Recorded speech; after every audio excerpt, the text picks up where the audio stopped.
الشيطان الرجيم بسم الله الرحمن الرحيم رحمه الله تعالى ونفعنا بعلومه في الدارين اللهم انفعنا بما علمتنا وعلمنا ما ينفعنا وزدنا علما هداكم الله وعلمكم الله وعلم تعالى برحمتك يا ارحم الراحمين ربي يسر ولا تعسر ربي كمل bisahil wa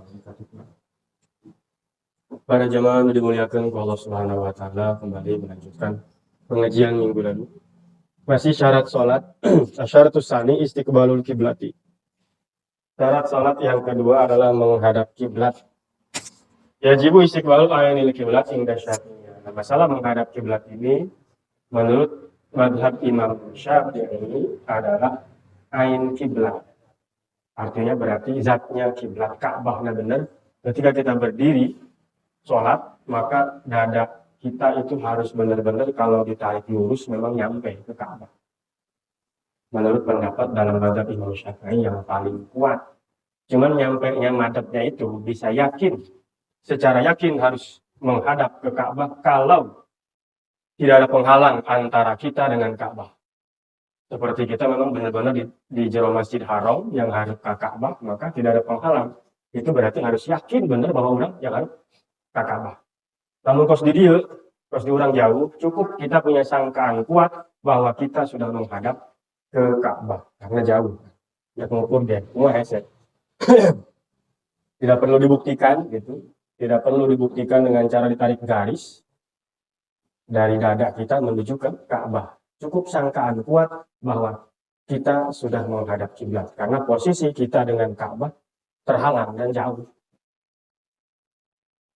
Kaifiatus istiqbalil kiblat, cara madhab kiblat kalau sholatnya berdiri atau duduk, yang madhab kiblat itu dada, bukan muka. Jadi yang menghadap kiblat itu dada karena posisi hati adanya di dada. Jadi bukan mukanya, lain banget nah lain. Kalau sholatnya berdiri atau duduk, berarti kalau sholat berdiri ya saat berdiri, terus kalau saat ruku ya berarti ini nih. Bagian depan badan kita itu menghadap Ka'bah. Kalau duduk, pas duduk tidak ada. Nanti pas sujud, yaitu bagian yang nonggeng itu harus menghadap ke Ka'bah. Kalau sholatnya berdiri dan duduk, maka yang menghadap kiblat adalah dada. Nah, lain banget nah lain. Maka kalau lagi duduk tahiyat akhir, mau salam, hati-hati. Salam itu assalamualaikum, nyilet kita mukanya aja. Jangan ikutan dadanya, jangan assalamualaikum warahmatullahi. Nanti posisi dada pindah berarti kan itu bisa membatalkan sholat. Jadi badannya yang tegap, jangan bergerak. Ini kan ada engselnya kan? Ya. Nggak diberi engsel, assalamualaikum warahmatullahi wabarakatuh. Nggak usah gerak begini ikut. Oh nggak bisa katanya. Udah nggak usah noleh. Oh nggak bisa. Karena sakit umpalakan, nyari bohong, nggak bisa nyilek. Namun nyilek kudu kabeh dia. Nggak kudu nyilek. Karena yang wajib itu assalamualaikum ucapnya. Bukan nolehnya, bukan. Nolehnya itu sunnah. Yang wajib itu baca salamnya. Jadi perlu diperhatikan kalau pas tahiyat akhir, kalau lagi salam dan menoleh ke kanan ke kiri, dadanya jangan ikut, mukanya aja. Assalamualaikum warahmatullahi wabarakatuh. Assalamualaikum warahmatullahi wabarakatuh. Posisi dada tetap harus ngadep kiblat. Kalau ngikut-ngikut begini batal. Nuka dua, lamun sholat dan barinya ngigir. Itu tiduran miring, sholatnya sambil tiduran miring. Karena mungkin lagi sakit atau apa, maka yang menghadap kiblatnya wajah sama dada. Tidur miring, madep kanan berarti di sini. Nah, wajahnya sama dadanya ke sana. Yang menghadap ke sana. Kalau tidur sholatnya sambil tiduran, mungkin lagi sakit atau apa, cara miring ke kanan, maka si yang menghadap kiblat itu adalah dada dan muka, jadi menghadap ke sana. Idza kana mustalqiyan fa bi akhmasai qadamaihi wa wajhihi. Kalau sholatnya tidurnya terlentang ngangkarak, maka yang menghadap kiblat itu muka sama ujung-ujung ini ujung telapak kaki. Jadi kepala di sana, telapak kaki di sini. Telapak kakinya giniin tuh. Jangan begini nih. Gini nih. Cenah saya kalian. Bersifat tuh perlu lihat deh. Yang gus. Iya kan. Dan kepala ini nih muka. Kenapa? Pakai bantal tinggi. Jadi si kepalanya ke sana, muka ke sana. Sama telapak kaki. Kalau sholatnya terlentang. bisa di rumah sakit kan eta ranjang ieu ranjang teh belok ke. Kalau agak miring itu kan kalau di infus maksud saya terlentang lah. Yang penting bantalnya agak tinggi, terus si dalam telapak kaki ke kiblat. Kita tahu aja kiblat kan bisa di iya kan ranjang bisa didorong gitu. Terus di mah hese. Apa ranjangnya di bawah itu bisa di ya. Jadi kudu merubah posisi ya. Kalau di rumah sakit kan tinggal rubah ranjangnya gitu. Kan ranjang itu bisa di kalau boleh gitu kan kalau jadi ini menghadap muka bisa ngadep ka ranjang itu pakai bantal loba ge. Jadi luhurkeun deh kalau bah sirahna teh.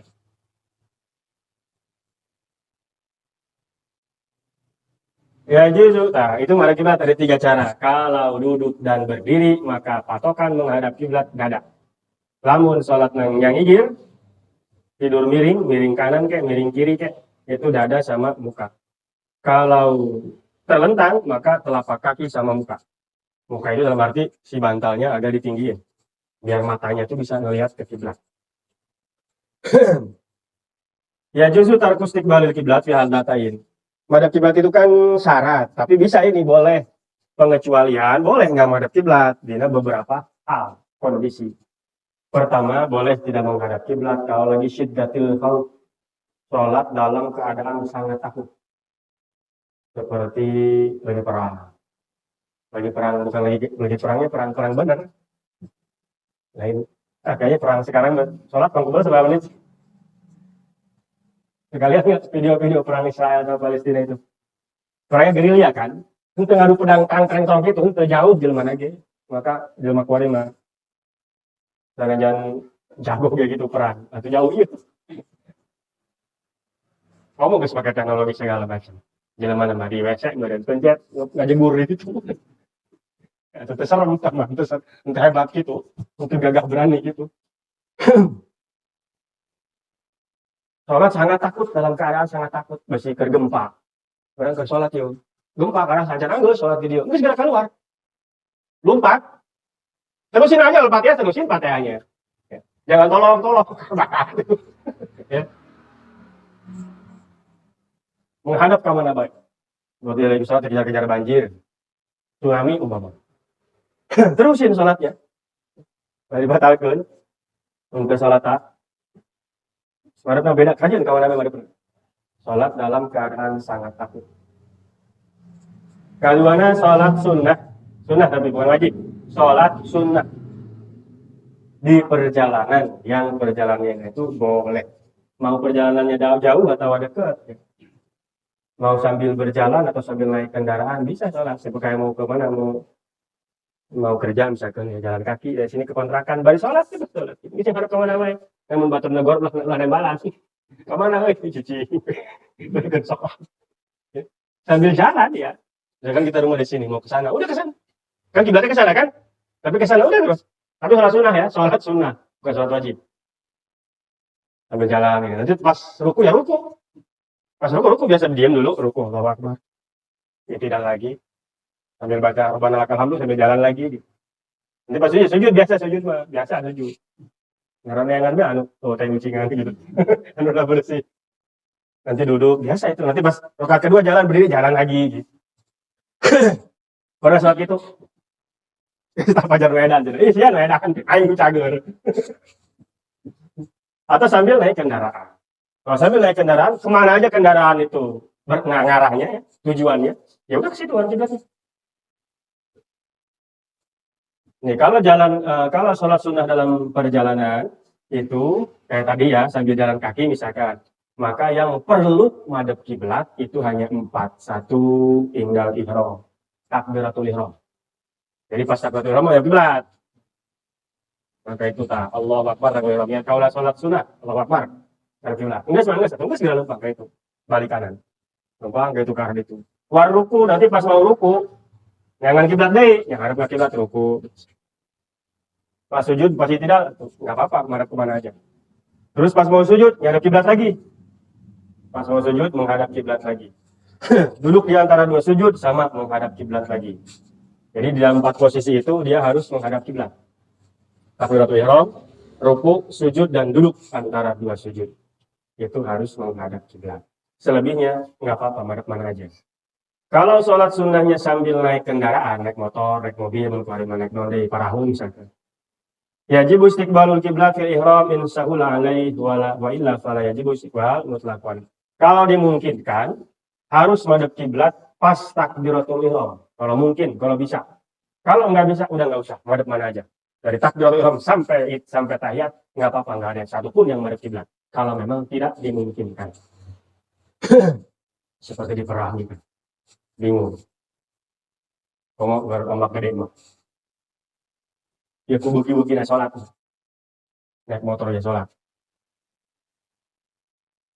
Itu kalau posisinya berkendaraan, maka usahakan pas takbiratul ihram saja madep kiblat. Mun bisa tage, mun teu bisa mah geus kajin. Teu kudu yang hareup kiblat. Itu tanda bahwa kiblat itu hanya simbol. Arah itu simbol doang, bukan Allahnya di situ, bukan. Itu hanya perintah Allah bahwa suruh supaya kalau dohirnya bersatu, harapan hatinya pun bersatu. Maka orang ya sunnah usolli fardol maghrib di sunnah kan? Iya sumut ya nu kadenge nu dohir supaya bisa nulungan hate.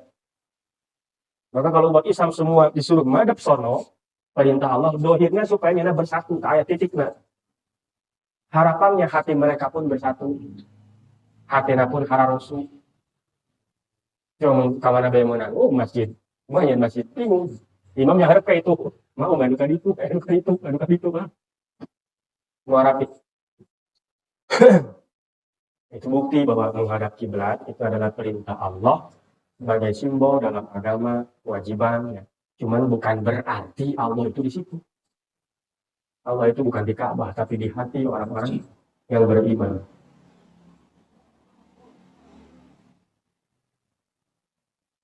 Supaya lebih ditekankan itu hatinya. Kalau yang lebih diprioritaskan adalah fisik, nah mungkin Allah nggak akan milih rumahnya itu cuma batu doang, milih istana emas gitu. Allah zat yang maha kuasa, punya segala-galanya, milih rumahnya bentuknya cuma kubus batu. Padahal segala Allah bisa. Allah maha kuasa atas segala sesuatu. Tapi Allah memilih untuk disebut rumahnya, itu cuma sekedar batu bentuknya segi empat, panto-pantoan acan, panto diharap tukang lu. Jandela gitu. Padahal zat yang maha kaya. Bisa aja Allah mau milih rumah. Yang disebut rumah saya itu nanti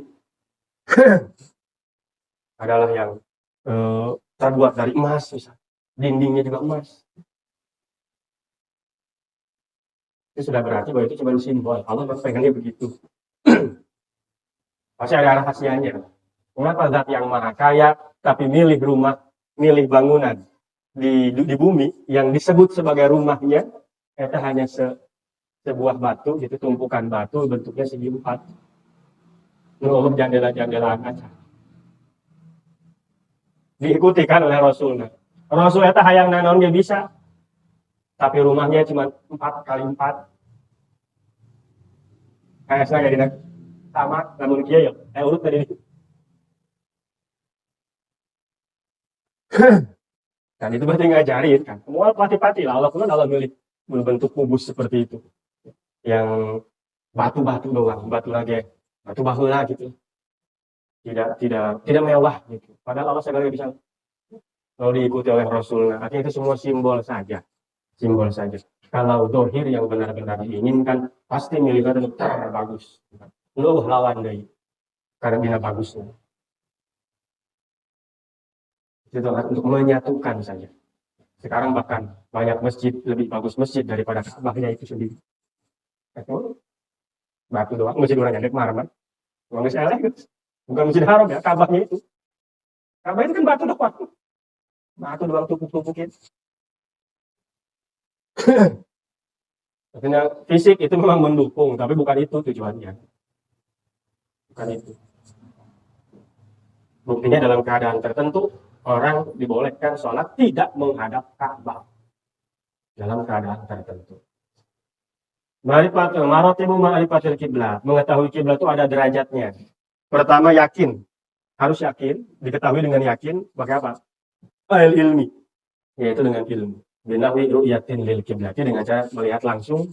Kayak kita di Masjidil Haram. Itu berarti langsung kelihatan.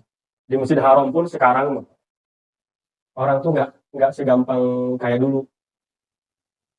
Sekarang kan Masjidil Haram itu ada 3 tingkat. Itu yang di bawah yang bisa lihat Ka'bah. Itu hanya untuk orang-orang yang lagi ibadah umroh atau haji.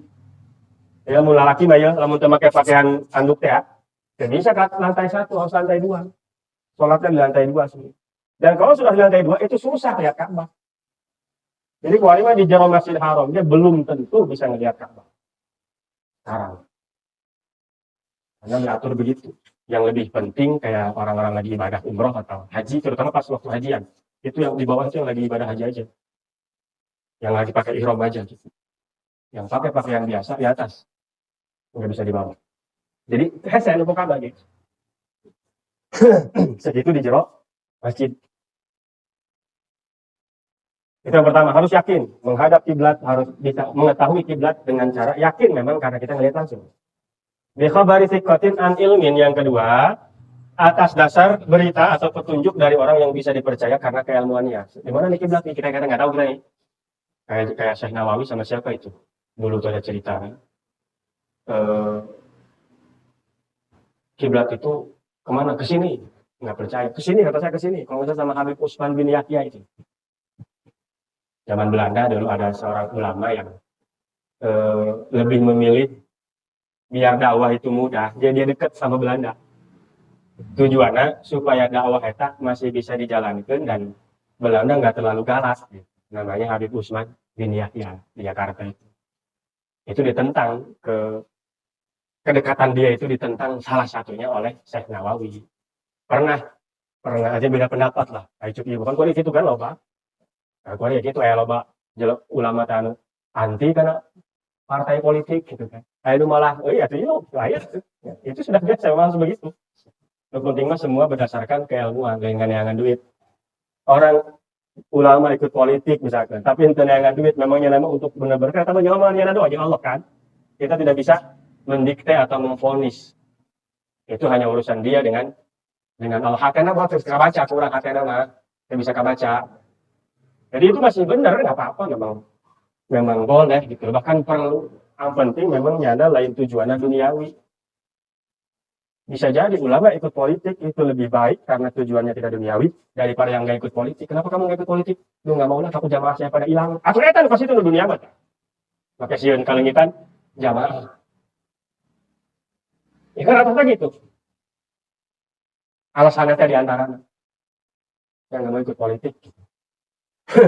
Di antara alasannya gitu. Bersih jamaah anak-anak dulu. Atau berarti sieun kalengitan jamaah. Jalan jamaah lo baru berarti kalau banget gitu. Belum tentu gitu. Jadi jelema teh ulah bener sorangan.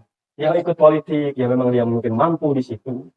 Hayang boga naon ngaranna teh peran di situ, mampu. Yang penting mah pas bae pas.